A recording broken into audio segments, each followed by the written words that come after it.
solicitors, we practically do everything. So on power of attorneys, indemnities, cancellation and rectification deeds. So I'll hand over to Shlesha. But before that, I must remind you that tomorrow's lecture stands cancelled. So please pass on the message so that people don't come. Yeah, thank you. So the first topic we will go through is deed of indemnity. Now, what is an indemnity? Indemnity is given by one party to the other party to make good any loss suffered by the other party. So in case if there is a transaction, okay, and so for instance, where all you can use indemnity clauses. One is sale, then mortgage, some of the instances I am giving, sale, mortgage, leave and license, leases. Now for instance, in a transfer deed, okay, where a transferor gives a covenant for title, where he says that I am the sole and absolute owner and represents that I have been in peaceful and quiet enjoyment. And in case at a future date, you know, this particular representation which he is made is false, you could include an indemnity clause from the transferee's perspective. So majority of our transfer deeds will have an inbuilt indemnity clause at the end, you know, where it will say that in case the transfer or the representations made by the transferor are incorrect in the transfer deed, or in case if stamp duty etc. has not been paid, you know, he will indemnify the transferee against all this. So now there are certain provisions which are relating to indemnity. One of them is section 124 of the Indian Contract Act 1872. Now section 124 defines indemnity, that is contract of indemnity is defined as a contract by which one party promises to save the other from loss caused to him by the conduct of the promisor himself or by the conduct of any other person is called a contract of indemnity. Now there is an illustration also given in the Indian Contract Act. A contracts to indemnify B against the consequences of any proceedings which C may take against B in respect of a certain sum of 200 rupees. This is a contract of indemnity.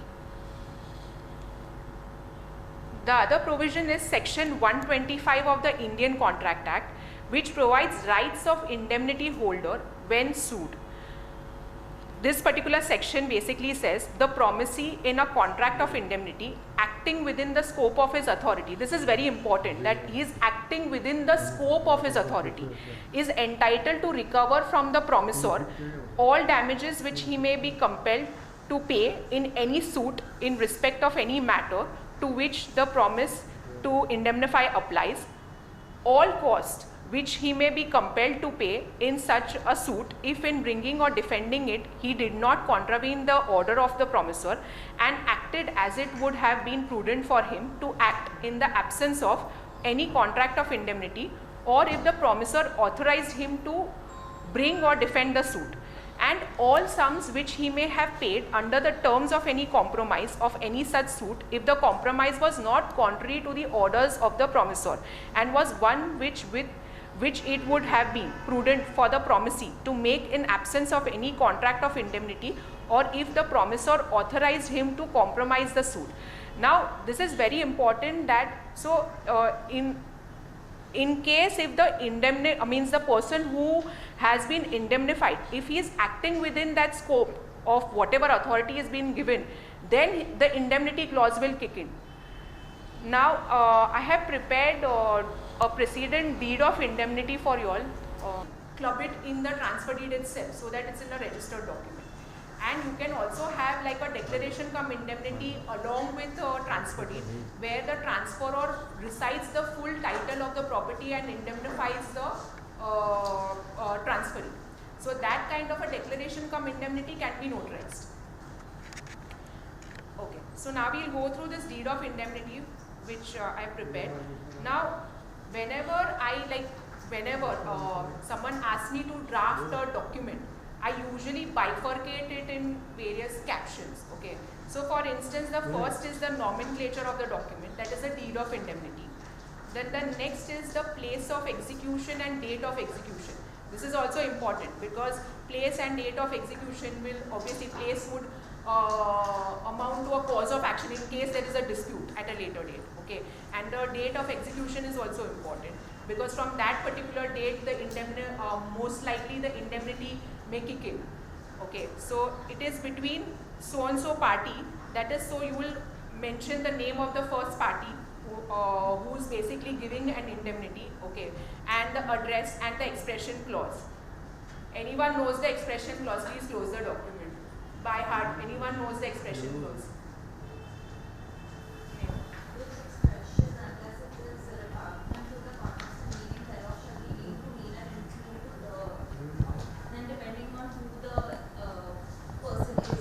An individual, then be deemed to mean and include his heirs, administrators, executors, and assigns. Yes. So basically, if it is an individual, heirs, executors, administrators, assigns will come depending on which, in whose shoes you are. You know.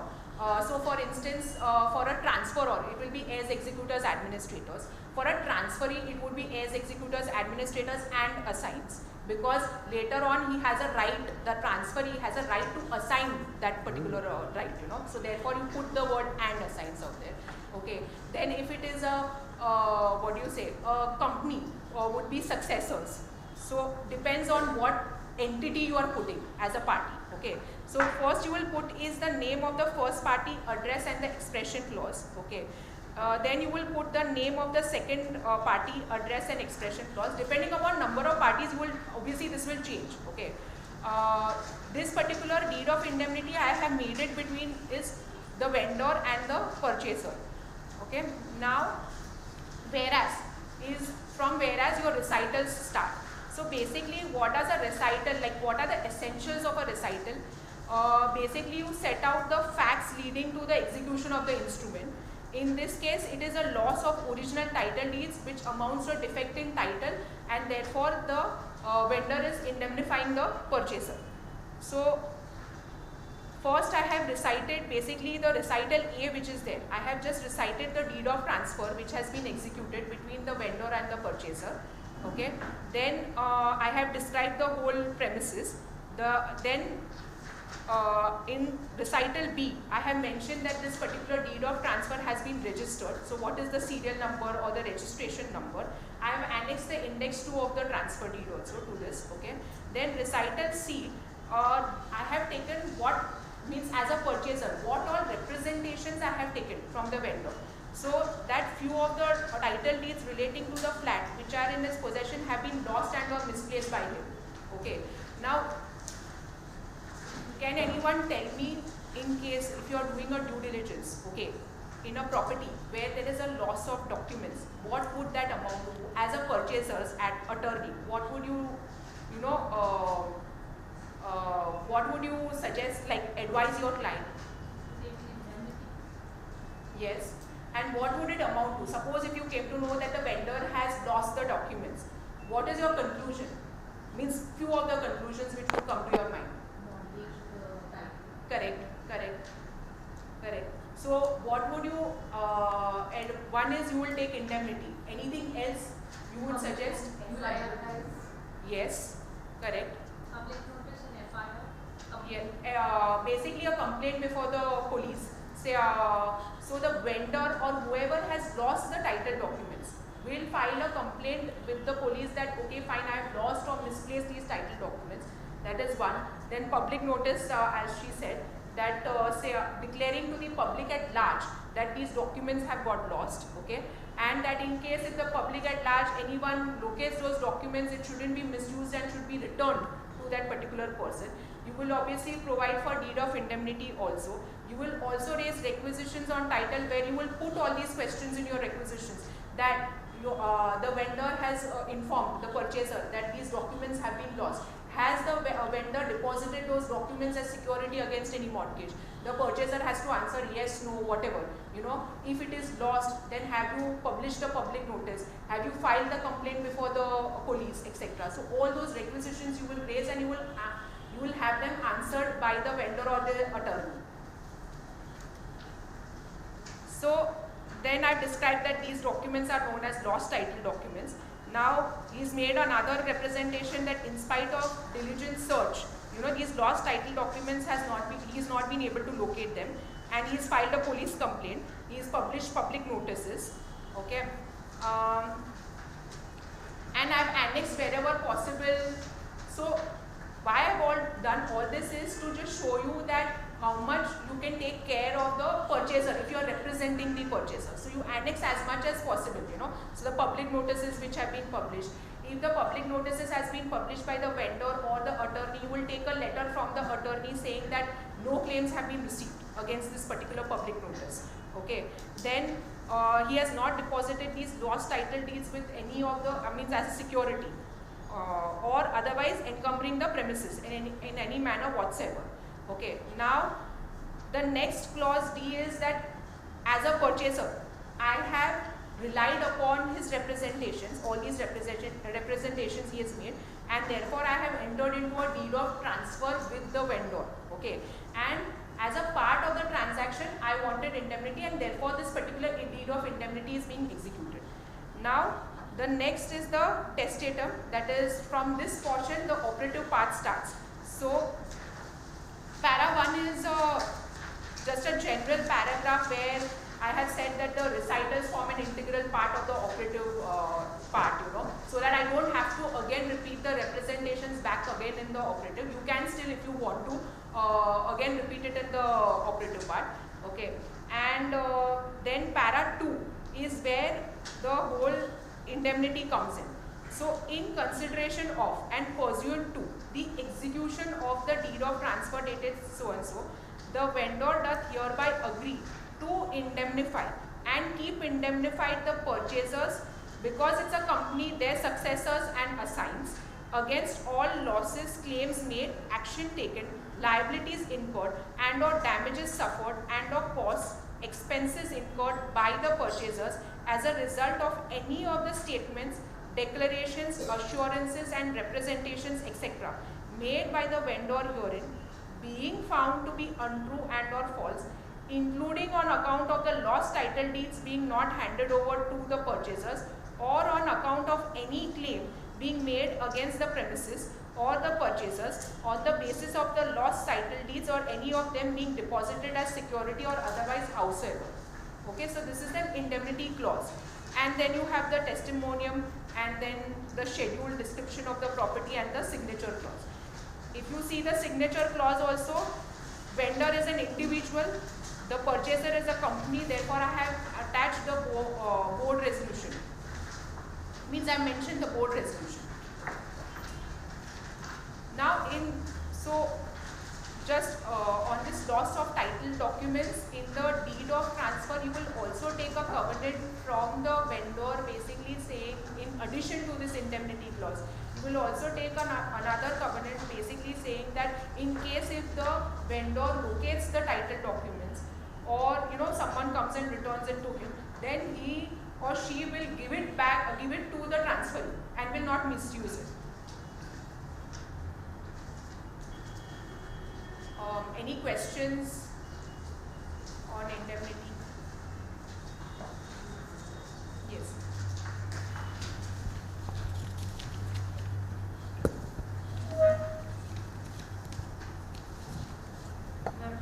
As you said, the operative part, first number 1, Yes. the last line, those described in the recital herein. Ideally, it should be, we should be mentioning the same thing as those described in the recitals herein, not rather than the entire recital we have to again produce here again. No. So what I have done is that the last line means the capitalized terms. Okay. So for instance, if I've used the words lost title deeds, which has been referred to in recital C, baby Roman number 1. If that particular definition is being used again in the operative portion, it has the same meaning which is ascribed in the recitals. So you need not write the entire C paragraph here. We need not do that. Yeah, or some people do. Yeah, some people, as I said, it depends upon you that if you really want to put the whole C, you can again put it back again in the operative part, okay, or you can leave it in the recitals and then say that okay fine, whatever is mentioned in the recitals is being verbatim mentioned in the operative part. Okay, basically why I am asking because deed of indemnity is one particular document. So why repetition? Because it will add on to papers. I mean, see, this is what example. But So what I'll tell you with the okay, so basically as practice, I mean in practice as solicitors, usually we end up putting it again in the operative part, even in a deed of transfer. Or we can say the recitals should be taken to form. Correct. So that is what I mentioned. yes. Yeah, and like in deed of transfer, like when we mention the property description in the recitals, we still again end up mentioning the property description in the operative part, and we again amplify it in the schedule For more clarification. for more clarification. So suppose for instance in the deed of transfer, just giving an instance, okay, that if you have mentioned that okay fine, this is flat number so and so situated on so and so floor of the building known as so and so, which building is situated on land bearing or land situated at so and so. Instead of putting the whole land description, maybe you may put it whole in the schedule and the operative part. Good. Yeah. Yes. Thank you. Now next.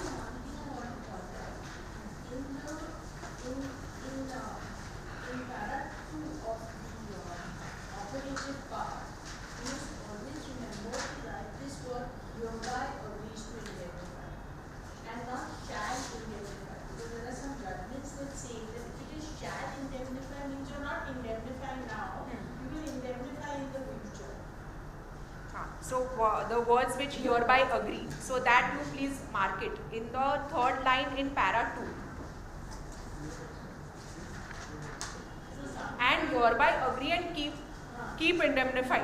I mean and keep indemnify. So hereby agree to indemnify and keep. That and keep is also very important because it continues.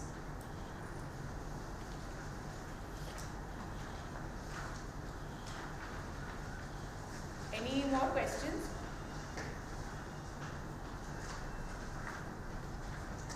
And one more thing, in practical terms, an indemnity on paper is a comfort. That's true. That is true. Ultimately, Yeah. To enforce it you is have to enforce the indemnity, which if the person is honest, he will pay you. If the person is not honest, you have to enforce it. That means you have to file a suit to enforce it. So this is a comfort level on paper. true. True. So these are just small practical things that if you write in your paper, possibly maybe even examiner will hopefully give you some more.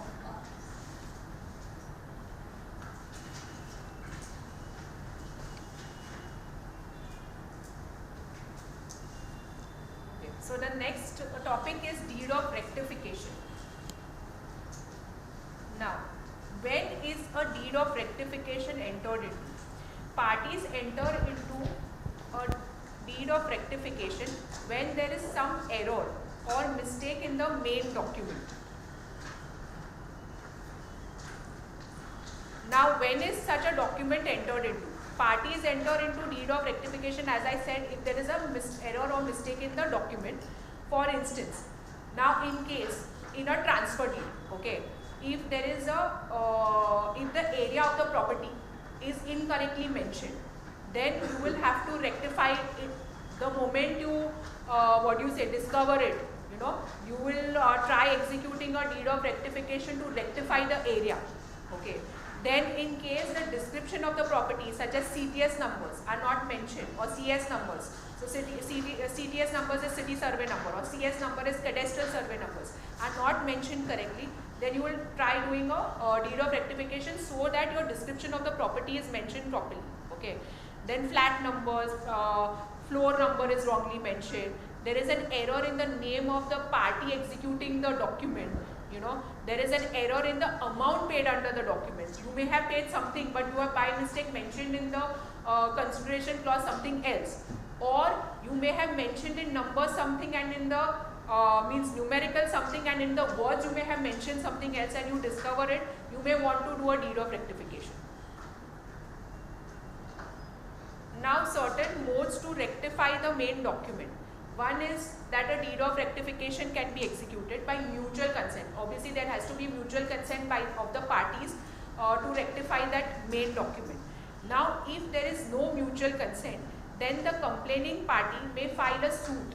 Such suit is to be filed under section 26 of the Specific Relief Act 1963.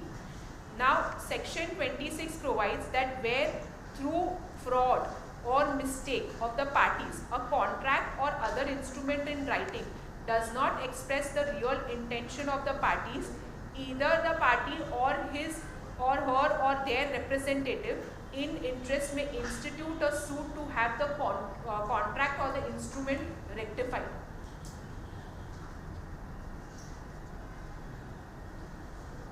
Sorry, yeah.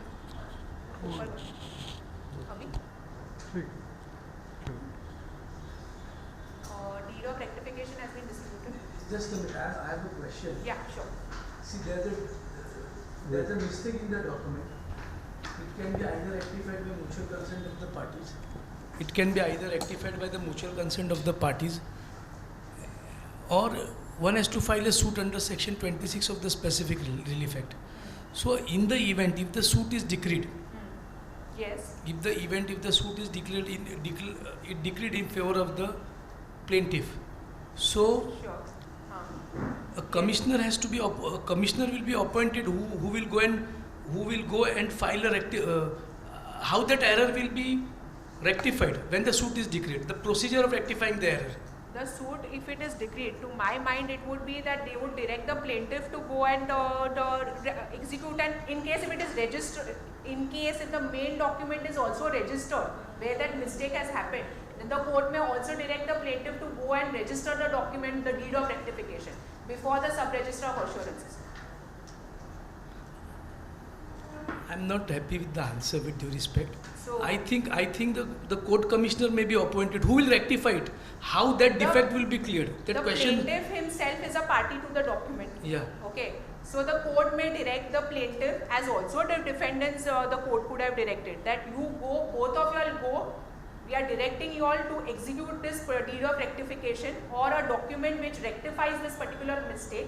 Okay. And in case if the main document has been registered before the sub-register of assurances, like a deed of transfer. Okay. So for instance, the area was incorrect and I have filed a suit that the area should be rectified because the other side is not agreeing that the area should be rectified. Okay. Then if the court comes to the conclusion that the area needs to be rectified, to my mind it would be that a deed of rectification has to be executed and registered by both the parties. In case if the defendant is not registering this thing, maybe the court may give unilateral powers to the plaintiff to execute and register. No, I'll just throw light on this. Yes. See, as far as deed of rectification is concerned, or any document, one party cannot go to the sub-register office and rectify that document. Number one. Number two, though he has, I need to do research on it. See, nobody is complete. Nobody is complete in knowledge. Definitely. We have to honestly admit. Yes. Okay. So even if a person is having that suit in his hand, the suit is favored in his, suit has come in his favor, but though he cannot go directly to the sub-register and rectify it, my question remains how that rectification will be done in the light when the order has come in his favor. We can talk on it later on. So you mean to say should there be some prayers in the suit itself? Suppose if there's a suit would have the prayers that either that particular plaintiff only himself or as far as herself specific goes. relief is concerned, specific relief, the suit for specific performance, the courts appoints a commissioner. Courts appoint the commissioner and that commissioner goes to the sub-registrar's office and he executes sale deed in favor of the plaintiff. But there in the plaint itself there is a prayer to that effect. The court commissioner may have it. See, my question continue to survive how this will be into effect, because see, I have done myself many rectifications deeds, but as far as getting the court decree in my hand, how to execute that question remains. We can keep this question in abeyance. I have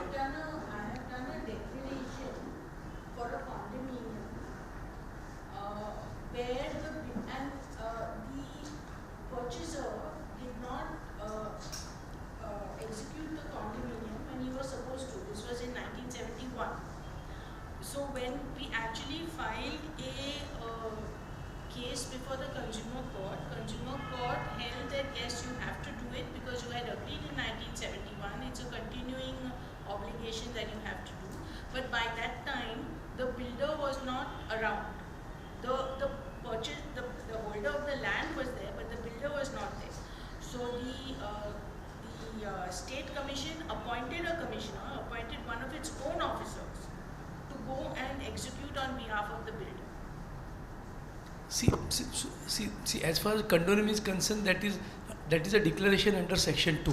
Yes. The deed of. No, but the execution is the same thing. If No, there now- is no now- party there Huh. or the party doesn't come forward, suppose the defendant is there are no heirs or anything, I don't know how it will work, but the court does have the power to appoint an officer to go and execute on behalf of a party who is not there. I'll just give you one example. Suppose if there's an amnesty scheme, okay. Now amnesty scheme where we can pay stamp duty at a discounted rate. Payment of stamp duty and registration of document, these two are different things altogether. So by virtue of amnesty scheme, suppose I paid the deficit stamp duty, which is at discounted, okay. I paid it. Now later on, the option available for me is this, to do deed of confirmation. In the deed of confirmation, the averments are such that earlier the document was executed, it was not stamped. So now we had paid stamp by virtue of amnesty scheme, so and so and so and so, and we are the stamp duty compliance is done, and we are now registering that document. When both the parties, the purchaser and the sellers, they are there, and they confirm the earlier document which was there, they confirm they survive and that document subsists till now. This is the procedure as of today. But previously what happened? Previously, after the amnesty scheme, only the purchaser is there. He's not aware whereabouts of the seller. So in that event, he used to sign a declaration, one-sided declaration that I have purchased this document from so and so, this flat from so and so, and the so and so agreement was registered. But declarations are not allowed now. But now it is not allowed. It is not so allowed. how that by sub-register office? So how now that questions continue to survive? How this when the order is there? No, you don't need to. They just No, endorse. what he's trying to say is that if the document has been under amnesty scheme, you pay the stamp duty, but you have not registered it. Okay, so If you've not previously, registered. if you have not registered it, okay, because see, before registration, any stamp duty, full stamp duty, though is paid. Like usually, that is what happens. The sub-registrar will check, etc. Otherwise, they will just either it will be impounded or something if you have not paid the full stamp duty, within that prescribed period. Then he's saying that previously declarations used to happen, okay, but now declarations have not been, means it's not allowed only, the declaration. It is very one-off. In fact, right now in one of a recent case, I got an order from the court for a declaration for in a matter in which the sub-registrar's office had lost the document. Okay. The registered document. Like when you lodge the registered document, they lost it, they did not give it back to me, and it is a breach of a statutory obligation. So I had filed a writ petition and I had got a declaration, but there was a specific order That cannot be made as a precedent. Yeah, it cannot be made as a precedent in any of the matters, and it is like a one-off case. So these are the extrajudicial powers which has been exercised by the court, and that can be done. Yes. I am talking something about the regular fees. Anyway, we'll keep this discussion abeyance. But I just want to know how this exactly it will be So it worked would out. be, to my mind, it appears that either the defendant comes, if the defendant is not available, then a officer appointed by the court. So what should be the priors in the suit? So you would obviously put that the defendants should come and execute a deed of execute and register in case if the main document is registered, and in case if that particular person is not available, then an officer appointed by the court can come and execute and register that particular document, is what comes to my mind. Even that comes, the same is there in my mind. That's it. Yeah. Thank you. Okay. Will the officer of the court have any rights to transfer in that event? If the officer of the court comes before the registrar and tries to register on behalf of the seller, original seller, since he is not traceable, etc., if the officer of the court puts his signature before the registrar, does he really have any right to pass on to the purchaser? Like pass on the So it title? would depend upon the decree of the court, and by the way, as Under per the court order. Also another thing, in the registration act, the officers are certain officers, because they are in government duty, etc. Like for instance, a court receiver is exempted from coming to the court, to the registrar's office, because otherwise they are wasting time. So they just give a letter that okay, fine, I have executed this particular document and that this should be registered. So like how as individuals we have to go to the sub-registrar's office, a court receiver, there are certain officers who are exempted to go to the registrar's office. Understood. Thank you. So I have prepared a deed, everyone's got a deed of rectification. Can I just get one more? No. You don't have it? No, I don't need. I got it. I know. याद मत करो.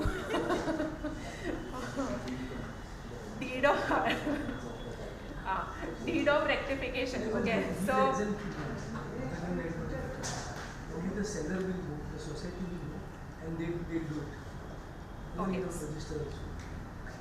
So deed of rectification. So again I have broken the document in various parts. Okay.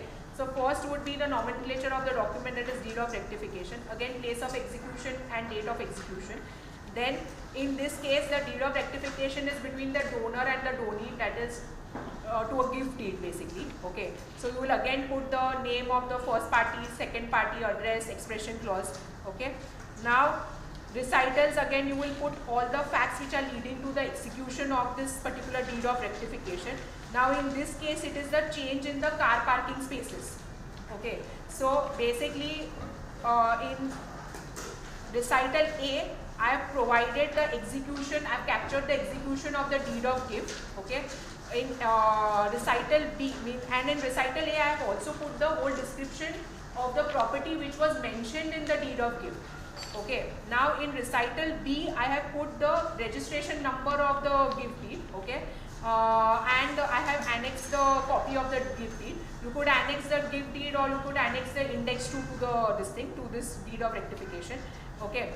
Now in para C I have said that what led to this deed of rectification, that those 2 car parking spaces are not, they are not, means the donor is not the owner of those 2 car parking spaces.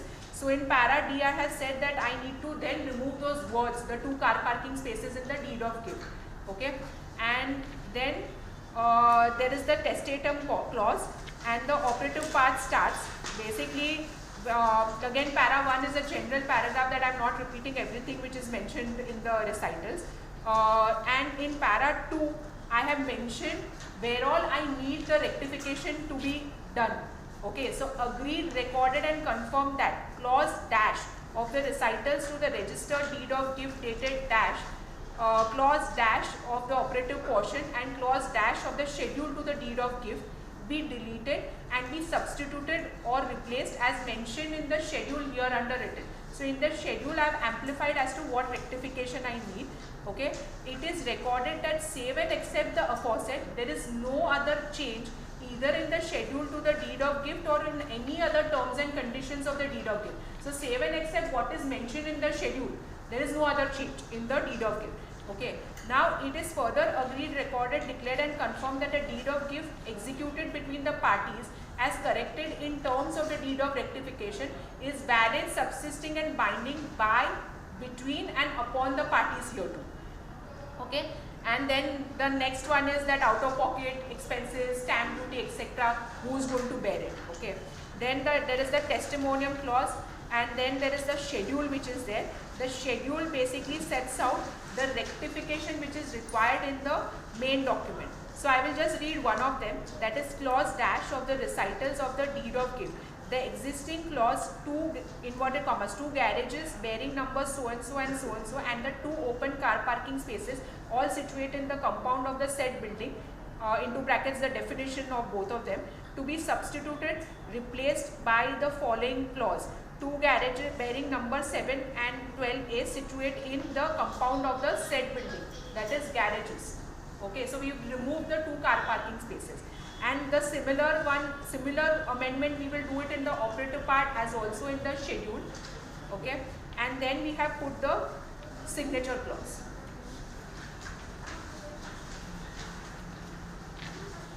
Now tell me certain, just little off topic I am going.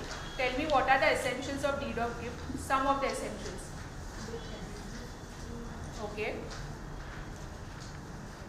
Uh,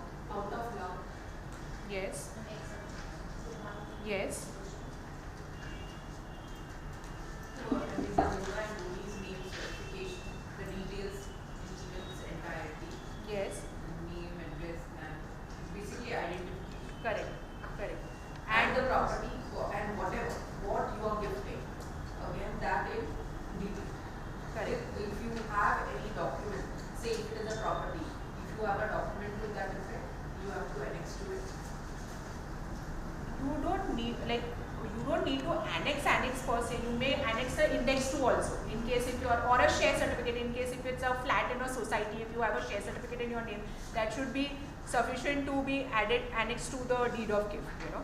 You don't need to like put the whole title document or your predecessor's title document Xerox copies to the deed of gift. And another thing is that if it is relating to an immovable property, it needs to be registered before the sub-register of assurances. Okay. Any questions? Only registration or stamp also will be required. You will stamp the document.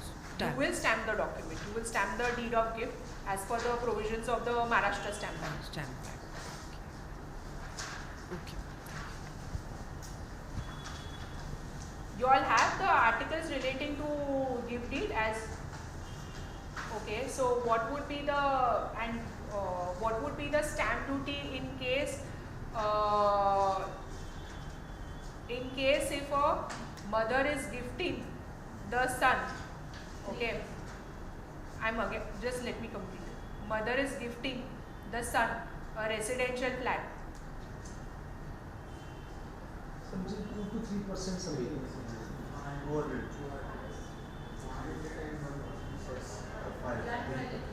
You all think about it and tell me and then.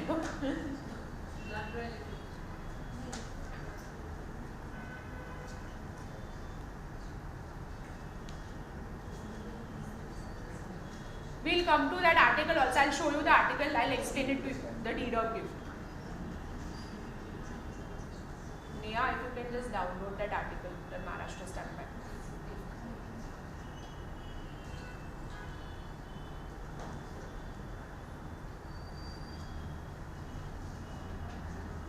Yes. So now this is deed of rectification. We have to stamp it and register it. Yes.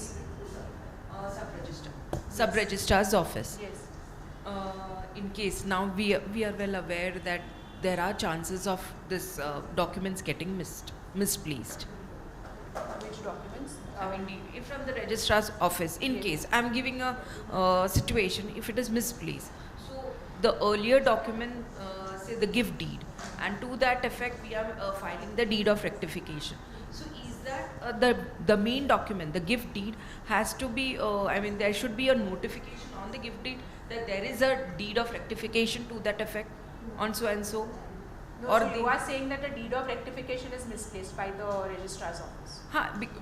See, we do, say in case of a property, okay, and the property is being sold by the donee to the third party. Sold, may gifted. Donor is gifting it to the donor. Donee, yeah. Later on, donee. No, because when you say sell, it becomes consideration, sale consideration. So donee in the capacity now as a seller, he will be selling this property to a purchaser. Donor, how will, if the donor has already gifted it to the donee? And now then it how is his or her property, right? Yes. Okay, later on, he want to sell this property. The donor wants to sell. Donee. The donee wants to sell. To sell okay. the Yes, property. Yes. So now, when the seller will go for a title certificate, okay, Yes. in that case, there is a gift deed to that effect Yes. with the and deed of rectification. If there, so basically, my question is: will there a notification on the gift deed saying that there is a deed of rectification entered?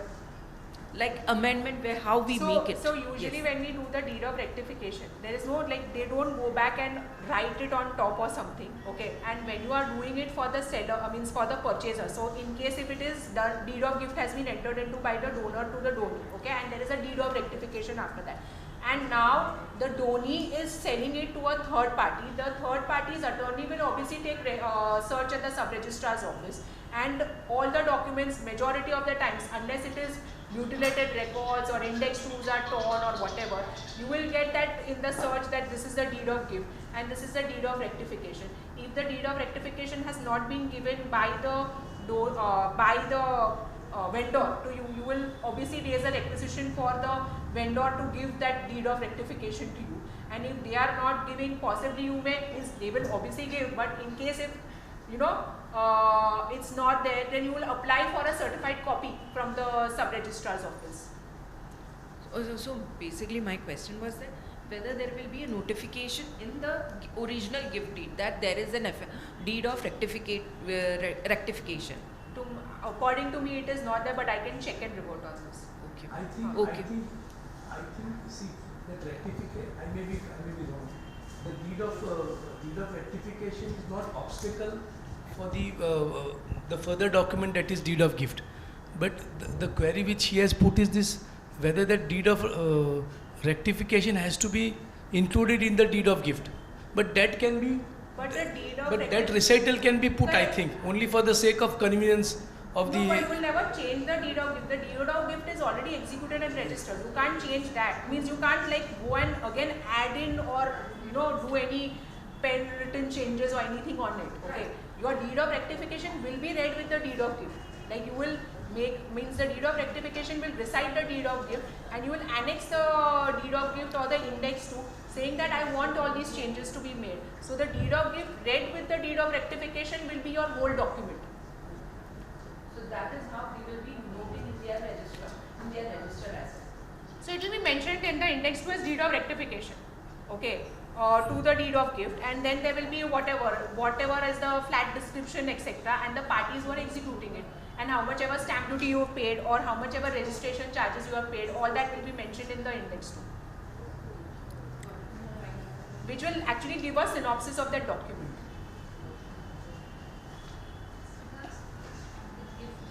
It's depending on the rural or the urban area where gift deed stamp duty, it's depending on whether it's a rural land or an urban land. It's 1%, and the cess and the taxes depending on where the property is located. As regards the gift deed from the father to the son or no? Yes, ma'am.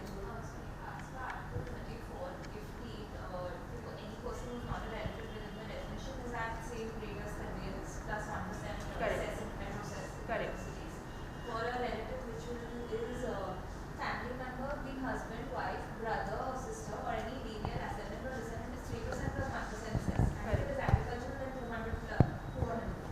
Yes, and residential also should be 200. It says residential and agricultural. Yes, so residential is in case if it is a residential flat and if it is from mother to, so basically you have to remember that it is lineal descendant of that particular district. If it is from the son to the mother, it will be your 3%, okay.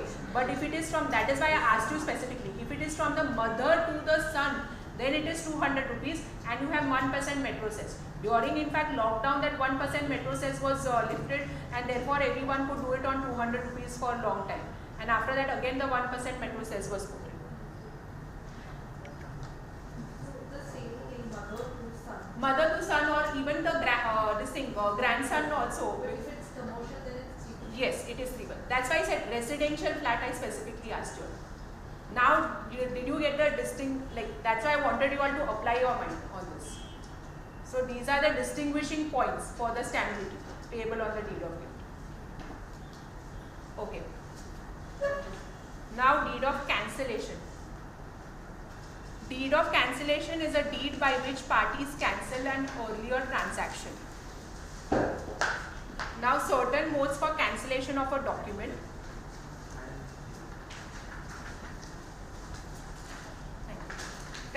Certain modes for cancellation of a document. If the document is unregistered, the same may be cancelled by mutual consent by execution of a deed of cancellation. For a registered agreement for sale, the same may be cancelled by mutual consent by execution and registration of deed of cancellation. And there is another section 31 of the Specific Relief Act 1963 which provides that any instrument which is void or voidable and any party thereto has reasonable apprehension that such instrument if left outstanding may cause such person serious injury may be cancelled by court in its discretion thinks proper to do so. Now stamp duty which is payable on the cancellation, okay. It is 500 rupees. It is Article 15 of the Maharashtra Stamp Act, okay, which provides for cancellation of the document. Now we'll go through the draft, the deed of cancellation draft. Again, the same thing, nomenclature, that is deed of cancellation, place of execution, date of execution, name and address and expression clause of first party and second party. Then your recitals, essentials of recitals set out facts leading to execution of the instrument. In this case, it is a cancellation of the MOU. Okay, so I have recited in recital A the MOU, the execution of the MOU. Okay, the description of the property. Then in recital B, what were the terms and conditions which were there in the MOU. Then in recital C, the reason why it is amounting, means why the parties are going to execute this deed of cancellation. That is the seller means the purchaser is unable to pay the amounts before the prescribed date. Okay. Then you have the operative part. Again, para 1 is your this thing that we are not repeating everything which is mentioned in the recitals, and the recitals form a part of the operative part, integral part of the operative part. Then in para 2, which is there, this is important. In the premises herein above recited, the parties do hereby agree, record and declare that the MOU dated dash hereby stands cancelled and terminated with effect from the date of execution of the MOU, that is dash. The original MOU, each page whereof is struck off by the writing the words cancelled is annexed hereto and marked annexure A. Now, in this case, as the owner had entered into an MOU with the company, I have taken certain declarations from the company, that they do not have any right title interest in the premises because this MOU has got cancelled, okay, and that the owner is the sole and absolute owner and is entitled to create third party rights in the premises, okay, and that the company itself has not created any third party rights or encumbered the property in any manner, and that all the copies, certified copies of the MOU have been destroyed, and in case if there are any copies or certified copies, then the company undertakes to destroy the same, and that the terms of the MOU are invalid and are not binding on the parties, and that the token amount of rupees so and so is refunded. So in this case, the owner is refunding the amount to the company, and then whatever is the stamp duty payable, legal fees, etc., that I have mentioned, and I have taken an indemnity clause from the company. Then is the testimonium clause, and then is the schedule describing the property.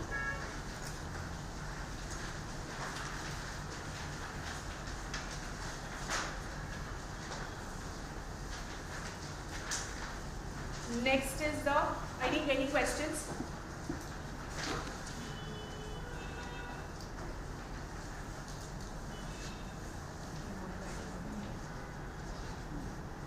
Okay, so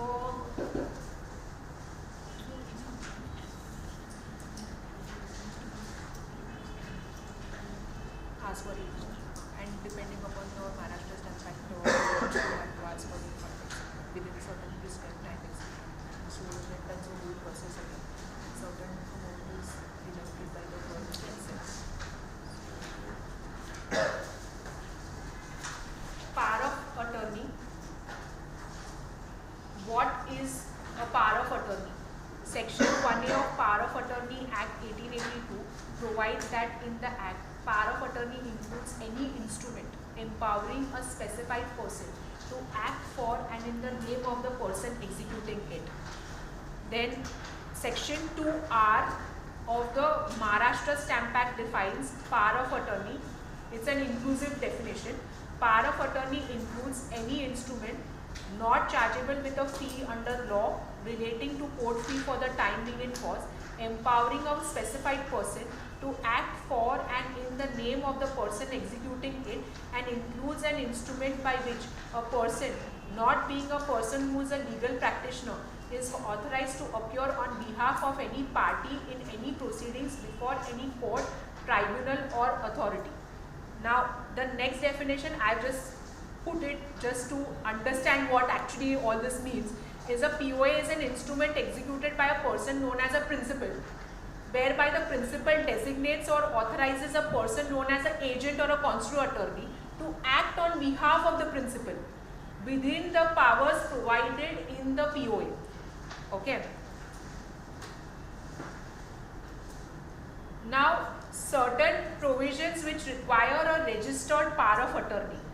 Now, Maharashtra amendment to section 17 of the Registration Act 1908, which came into effect on 1st April 2013.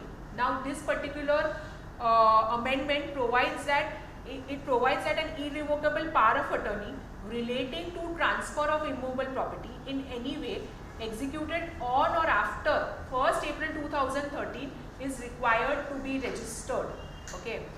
Now, there is another section, that is section 32 of the Registration Act. Inter alia provides that an agent of a person who has executed a document, agent's representative or assigned can register such document before the proper registration office provided the POA is authenticated in manner mentioned in part 6 of the Registration Act 1908. So basically a power of attorney relating to immovable property. Okay. So for instance, if you are giving a power to sell and means to a power to execute and register a transfer deed, okay, that kind of a power of attorney requires to be registered before the sub-registrar of assurances. Okay. Now, in case if your power is given to admit registration also, means admit execution also, that kind of a power of attorney you would need to register before the sub-registrar of assurances. Now, though this particular, just want to tell you that in practice, like, though this section says irrevocable power of attorney, whether the power of attorney is irrevocable or revocable, the registrar insists on a registration of the power of attorney.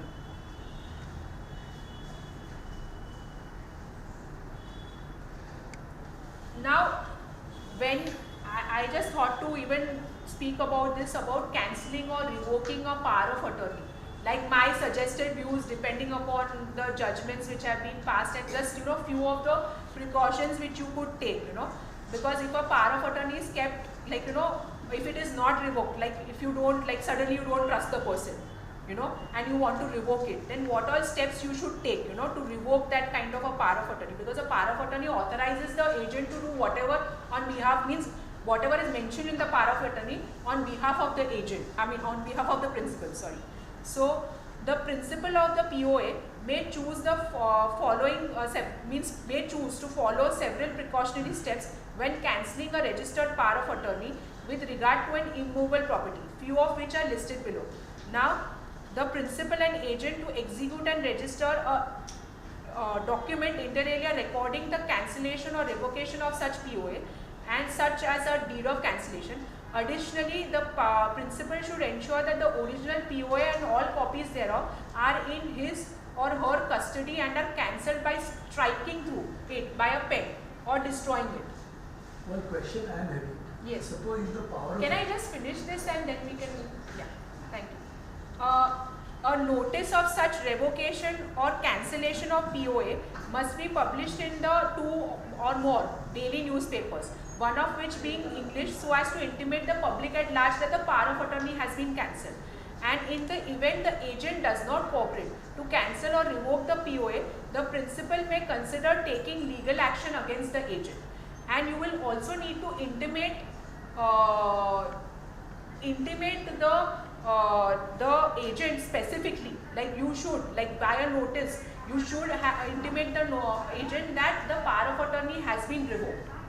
Okay, so you should ensure that the service is complete, etc. Yes, yes.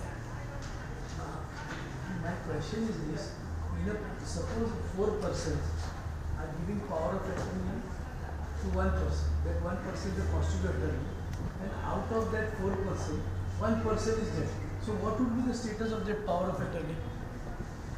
Sorry, 4 persons. 4 persons are A, B, C, D are giving power of attorney to Z for selling the property. Okay. Out of that, suppose A dies. So, what is the status of that power of attorney then? Yeah, to my mind, it would survive for the B. If A dies, then B, C, D, it would survive for that particular this thing, because B, C, D would give it in their individual capacity to the constitutional attorney, right? No, but- otherwise you should execute 4 separate powers of attorney. That's an option. Like I'm just saying it survives. Yeah, that's what. I need to check it up and see that is. Yeah, because A, B, C, D has given in their individual capacity to a particular person to execute for their share. If A, B, C, D But has that property can be sold only when 4 of them, A to D, are there. Obviously, go to the legal heirs of A, na? So my question is this: if whether A that has power of done- attorney survives, or by virtue of A dying, the power of attorney entirely will come to an end. No, according to me, it shouldn't come to an end. At least for B, C, D, okay. And for A, you will go to the legal heirs of A and have the document executed by the legal heirs. And by get a probate, letters of administration, then go to the legal heirs, tell them that please execute this particular document. Second thing, in the power of attorney, can we put a clause which says, by virtue of doing default on the part of the constituted attorney, ipso facto the power of attorney will come to an end without any cancellation deed or without any notice. Definitely that is always advisable what you say. The notice has to be given in the newspaper, plus a notice has to be. You may mention it, but according to me, you need to give the notice to the. Notice is there. Notice is there. You need to give the notice to the agent, and also you will have to also check the provisions of the Indian Contract Act, because there are provisions relating to agency out there.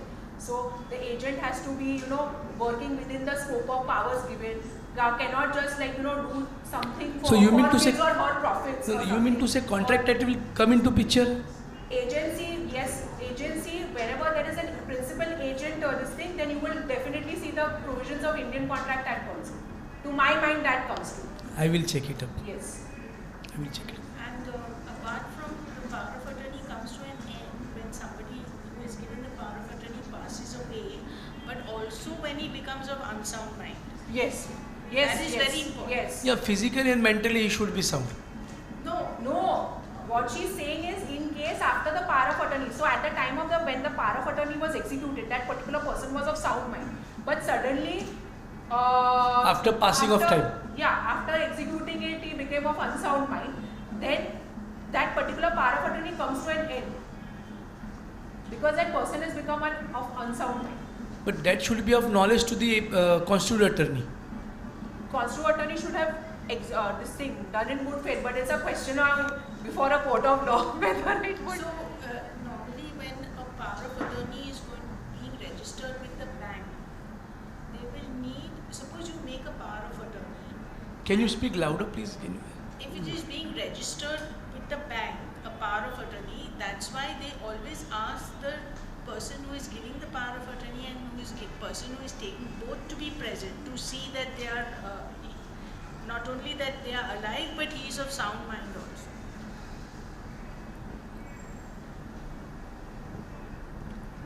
Now next is which one?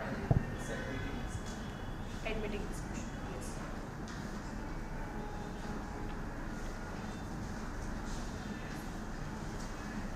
Okay, so special power of attorney, again nomenclature of the documents. Then these are the words which all power of attorney we use. To all to whom it is present shall come, I so and so, age about so and so years, adult Mumbai Indian inhabitant residing at so and so, do hereby send greetings. Whereas recitals, as to for what purpose you are giving this particular power of attorney. So in this case, the deed of conveyance has already been executed. Okay, and because of the old age, this particular person cannot go to the sub-registrar's office and is then appointing a constituted attorney to register this particular deed of conveyance on behalf of this principal. Okay, now the para means then is the operative part, and para 1 is important: to present and lodge on my behalf the deed of conveyance in respect of the property in favor of the purchaser for registration in the office of the registrar, sub-registrar of assurances, and to admit and acknowledge on my behalf the execution hereof.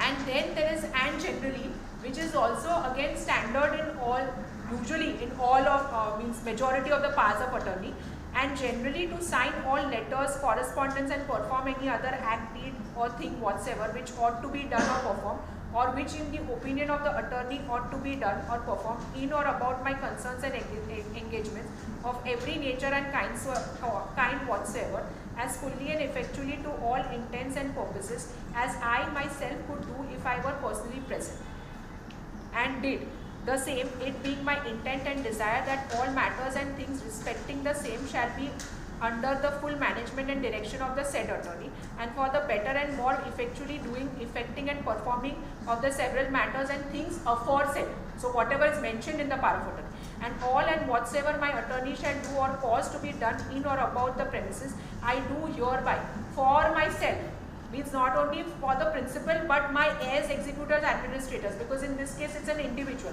allow, ratify and confirm. And then is the testimonial clause and the schedule of property, because it's relating to immovable property, and the signature clause. And if you see, it is to be signed by the principal, okay, and the construe attorney, it is only specimen signature, so that the signature, in case if he is signing, then a person can actually compare the signature on the power of attorney with the signature on the copy, or wherever, like, you know, in case even before the sub-registrar you have to sign the register, etc., if you are registering the document. Now the next one is, the other one will include distributing.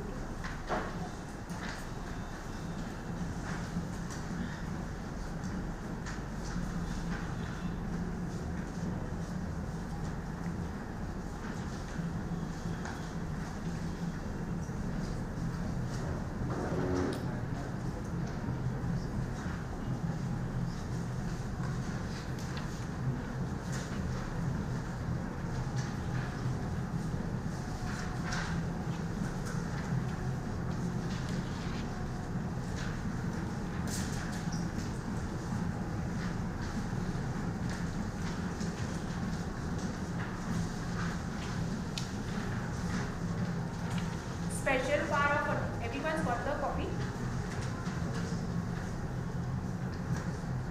Okay, special power of attorney. Now this is relating to litigation only, litigation powers. Okay, so again, we've given a full summary in the recitals, okay, that there are some proceedings, etc., to be filed or already filed, etc., okay. And then in the operative part, like for instance, para 1 is that we are giving powers to engage an advocate or a solicitor or a counsel, you know, to deal with this kind of matters, and to settle their fees, okay, and pay their fees.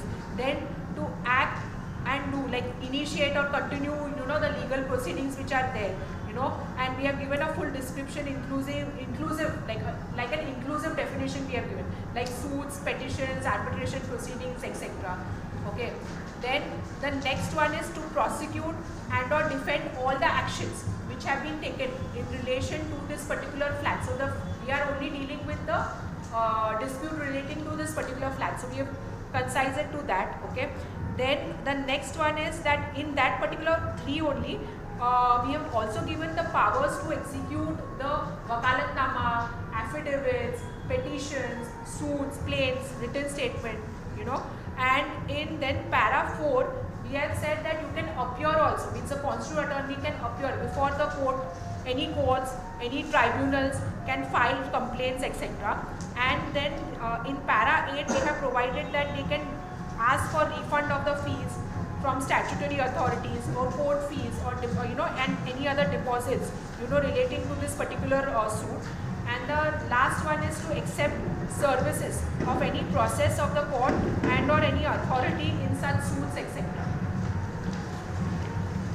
And then, and generally, which I have already read in the earlier power of attorney, and then we have the signature clause and the specimen signature of the constituent.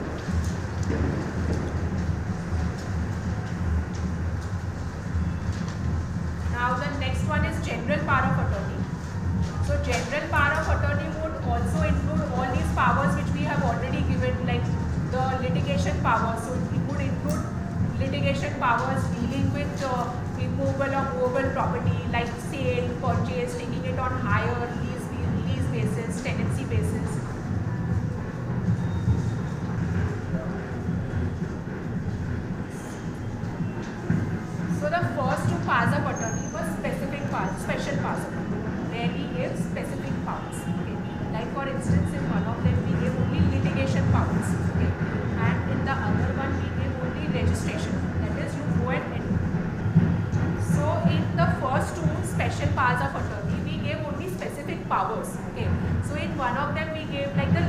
powers relating to that particular flat, that you file these proceedings, etc., appear for me in the court, file wakalatnama, affidavits, suits, etc.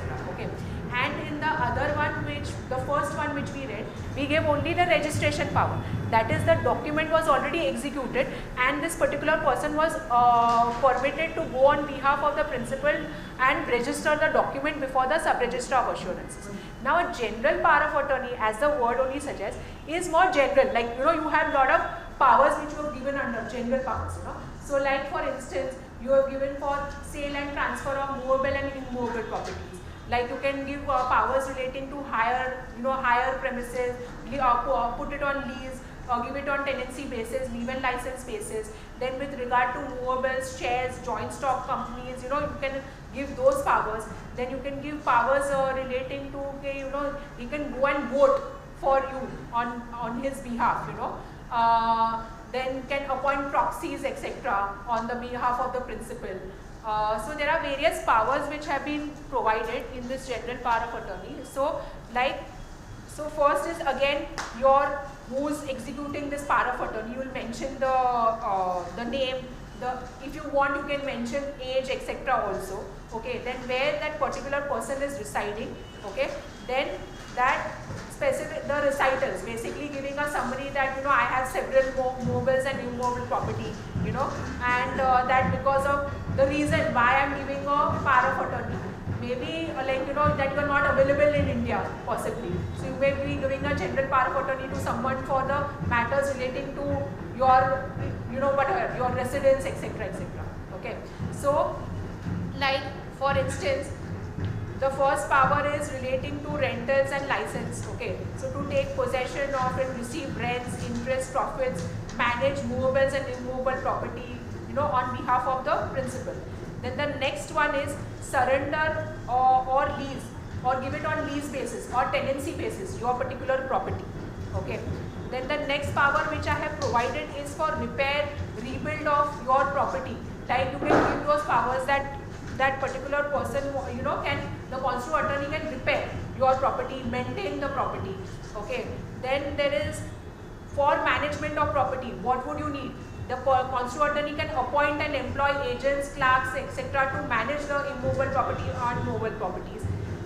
Then there is a next power is provision for receipts and discharge for rent. So if suppose the consular attorney has received the rent on behalf of the principal, then the consular attorney can give a effectual receipt, sign an effectual receipt or sign a rent receipt and give it to that particular tenant. Then steps to be taken to protect the property, that in lawful ways and means for recovering and receiving, obtaining or getting, defending or protecting the land. So you can give those powers. Then in case if someone is not paying, then you can demand or sue for recover or receive from those particular people. Okay, and then you can also give the power to ask for funds, interest, dividends, debts, dues, etc. And for that purpose you can also engage, in case there is a dispute, then you can also engage advocates and solicitors or counsels on behalf of the principal. Then the power for settling and compromising the matter. Okay. Then I have provided for power for purchase of the property, purchase of movable as also immovable property, shares in joint stock companies, debenture stocks, etc. Then there is a next power which I have given is dematerialization of shares. That in case if they are not dematerialized, then they can be dematerialized. Okay. Then 12 is take on lease or hire basis several properties on behalf of the principal. Okay. Then 13 is vote at meetings. Okay. 14 is again relating to sale or exchange of a property on behalf of the principal. So those powers have been given. Then 15 is investment of monies, like in shares, stocks, securities, debentures. Okay. Then power borrowing monies, like the consular attorney can borrow money also on behalf of the principal. Then the next 17 is the litigation powers. So you can use the litigation powers which I have already provided in the previous special power of attorney, and you can put it in your this power of attorney. Okay. And then 18 is execute contracts, agreements on behalf of the principal. 19 is opening bank accounts, demat accounts on behalf of the principal. Then 20 is admit execution, that means register a document on behalf of the principal before the sub-register of assurances.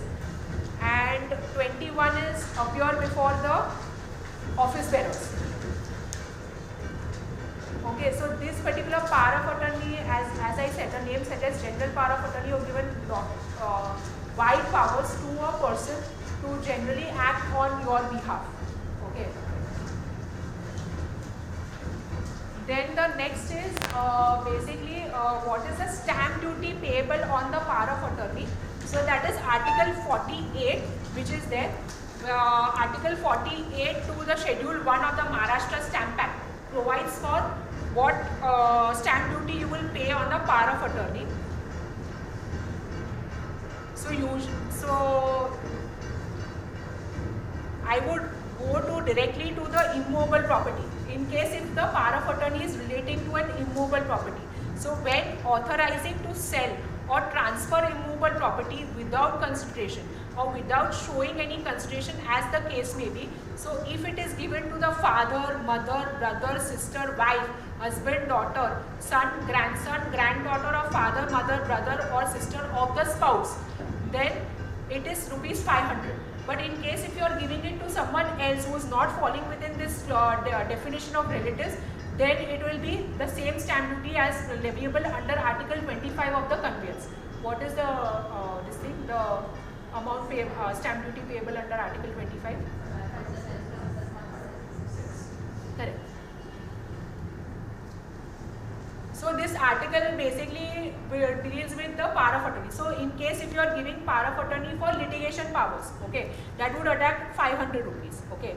With relation to immovable property, I said that if you are in the close relative or this thing, then that would attract 500 rupees.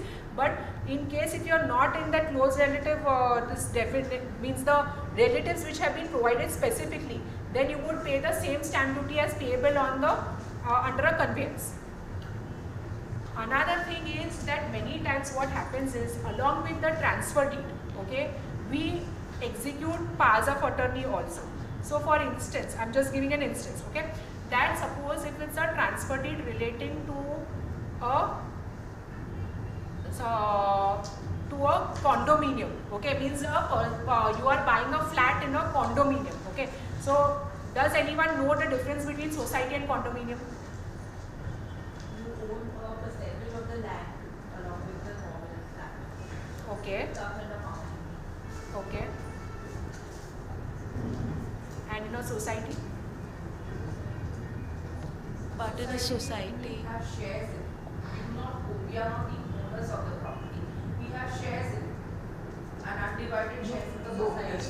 as far as the condominium is concerned, as far as condominium is concerned, the Maharashtra Apartment Flat Act, I don't know the 1970, but the share certificate is issued in apartment condominium also. The Act says so. As also in Maharashtra Cooperative Society, the share certificate is issued. But in practical, the share certificate details are not given in transfer deed when in condominium, when there is a resale of flat. But the share certificate is there, and what actually transfers is the shares. So basically in many of the condominiums, okay, at least in the transactions which I have done, majority of them you don't have a share certificate, okay. You have what is called as, no, Act may so, but I'm just telling you that there is a deed of apartment which is there, okay, and then you have a direct percentage in the land, okay, and you own that particular flat or whatever, and the common, depending upon how much is the area of your flat, you will own that particular percentage in the common areas as also in the land, okay. Now when your name comes in the land, means as an owner of a land, your name should also be reflected in the property card, okay. So for instance, a society, if the society owns the land, then it will be the society's name mentioned on the property card. But if a condominium, like if the members of the condominium owns the land, then that A, B, C, D, whoever are the members, their names come along with the percentage on the property card, okay. So, sorry, where was I got lost. Difference in condominium and society. So I was coming to this thing that suppose if you are doing a transfer deed, okay, relating to a condominium, okay, and you want at a later date obviously your name also to come on the property card, okay, or for that matter even if you are doing for the society and the society's name is still not reflected on the property card and you still want to do a power of, you can do in addition there too, in addition to the transfer deed, you can do a power of attorney. So for instance, in the power of attorney you will provide that the constituent attorney means the purchaser. So the purchaser will become a constituent attorney in this case. The transferor who is there will become the principal in the power of attorney. So the transferor will give the powers to the purchaser to represent the transferor before the society, to represent the transferor, the shares, the flat, etc. are properly and more effectually transferred to the purchaser's name. Then they can also provide for powers such as like in case the land has still not been, means the property card is still not mutated, and if suppose some signatures are required from your erstwhile predecessor, then those powers also you can provide. Now when you enter into like this transaction where there is a transfer deed, power of attorney, etc., this kind of a power of attorney, because you have paid the full stamp duty on the transfer deed, okay, you are not required to again make full payment of stamp duty on the power of attorney, because if I am not mistaken, section 4 of the Maharashtra Stamp Act says that in case if you are doing lots, in case of a transfer, if you are doing more than one document, then on the principal document you will pay the full stamp duty, and on all others you will pay a nominal stamp duty. So even if it is not what I am trying to say. Section 4 what you are saying? Section 4 of the Maharashtra Stamp Act. Yeah, if I am not mistaken. No, I don't know. If I am not mistaken, I have the Maharashtra Stamp Act. One second. So you will end up paying the whole stamp duty on the transfer deed, and then the power of attorney will be exempted from payment of the full stamp duty, though the transferor and transferees are not related. Like right now we read that only if it is relation then it is 500 rupees, but this is also one of the instances where a power of attorney for an immovable property would attract 500 rupees. No, but for that, I am just throwing light. Yes. But for that, the transfer deed has to be registered first. Obviously, it has and to this be. would be the second Yes, subsequent document. because what you will do is the transfer deed you will register and you will mention in the power of attorney another clause in the power of attorney where you will say that this transfer deed has been registered and the registration number is so and so. You will also annex the index 2 of that transfer deed so that you get an exemption under section 4. Yeah, section 4 of the Maharashtra Stamp Act. Yeah, with this, any questions on the power of attorney?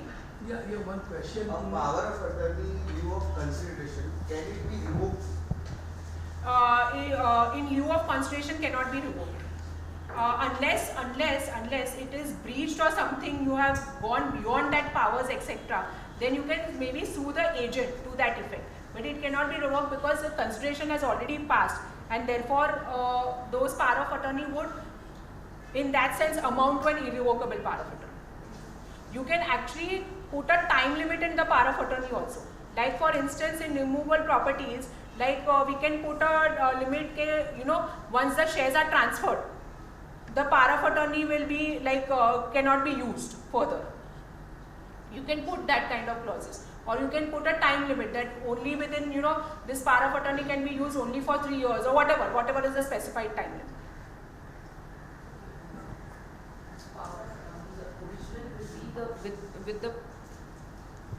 With the person who is drafting it, or how is it? Where the original copy will be going? The power of attorney original would ideally be with the constituent attorney. Okay. And everywhere else we will be using one photocopy of all this document. Yeah, you will produce the original, okay, and you will obviously annex a photocopy of it to the document. But on this also, what do you say? There was a case law, if I am not mistaken, okay, where a copy of the power of attorney was used, and the principal said that original was not shown to the registrar's office, so it amounts to revocation of the power of attorney. But in that particular case, there were actually a lot of, the principal had lied on oath. So then the matter was held against the principal, and it was said that it is binding on you. Okay. And one more question. So this power of attorney, once, like in the matter of registration, once registration, you have said one clause we need to add. Despite that, we have to make a deed of cancellation. No, you would rather than, if you put that particular clause, you send a notice so that you act safely. That okay, fine, this power of attorney has been cancelled, and you take the original back. Notice is sufficient. Notice is sufficient, and you take the original back. In case if the constituted attorney has. If there is a relation between, your father and son, in that case, also notice is required. You would follow the process unless like everything is hunky-dory between both of them. Then a call can be taken. But I would ideally put it that you should send a notice and revoke it. Okay. Means that it has got revoked because of the expiry of time. And please give me back the original. Okay, notice to the agent. To the constituent. The agent, yes. And we need not advertise, not required. If it is a principal, if the attorney has not given you back the original, okay, and if it is a father-son and there may be a good relation, you may take a call not to publish public notices. It will depend upon case-to-case basis also. That how, suppose if the son is not acting properly, you may do everything, all the precautionaries. Okay, got it, clear. Thank you. Second thing, if a power of attorney is given for sale and if it is registered outside Maharashtra. Outside Maharashtra for sale. For sale. Now that power of attorney has to be acted in Maharashtra. So there again we have to pay stamp duty. So what is the logic and legality behind it? No, so basically, if suppose the stamp duty, if I'm not mistaken on this, if the stamp duty is deficit as per the Maharashtra Stamp Act, okay, then you have to pay the stamp duty. But suppose if it was 1,000 rupees in another state and actually Maharashtra has 500 rupees, then you have already paid the stamp duty. Then you don't need to pay the stamp duty. Again, that is what you want to say. Yeah, that's. No, this is my very practical experience. What I was told is this, that though you have paid the document is registered outside the state of Maharashtra, though you have paid stamp duty over there, okay, but you have not paid any taxes to the government of Maharashtra and you have to again pay stamp duty on it here in Maharashtra. So, on the same power of attorney, a stamp duty has to be put, whether that is by challan or stamp paper of rupees 500. And that 500 rupees stamp duty which we are paying in Maharashtra. Have you done it practically? I have done it practically in 2014. I have done it practically. The power of attorney was registered in Karnataka. Correct. Then it comes here, then you have to go to the superintendent of stamps and then you have to say that it has come within and you have that 3-month period within which you have to make payment of that stamp duty to the collector of stamps, but I have not experienced this. No, this I have done document in 2014. No, but I have not experienced this. I have experienced, I am saying. Now question is this, what is the legality behind it actually? What I was informed is this by the sub-registrar, though you have paid, the stamp duty is paid in that state, but the stamp duty is not paid in Maharashtra. So therefore you have to annex a separate stamp paper of rupees 500 rupees. So I want to know the legality of it. That is number one. Means from the under which provisions of law under Maharashtra Stamp Act or Registration Act, I need to know this. Yeah. Section 7. Huh? You should have asked him only. You should No, have no, done see, that time before it was in 2014. It was in 2014. So almost 11 years before. So there is a section 7 of the Maharashtra Stamp Act. I am just seeing it. Payment of higher duty in respect of certain instruments. Okay, notwithstanding anything contained in any other enactment unless it is proved that a duty is chargeable on the principal or so.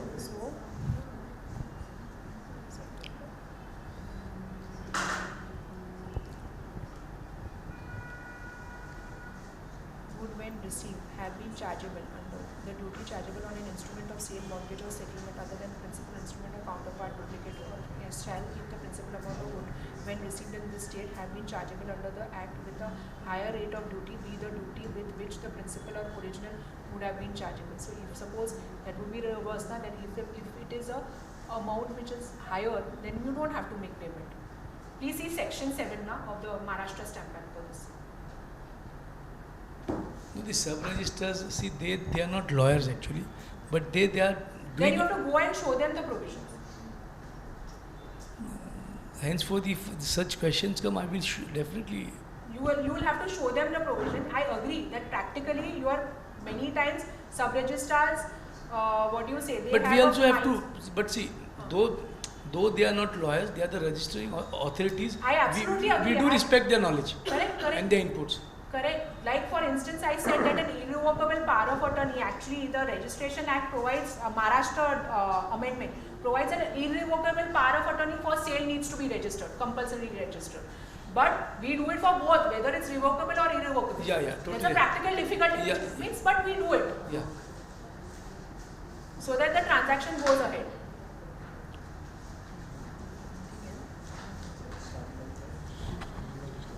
So thank you to BILS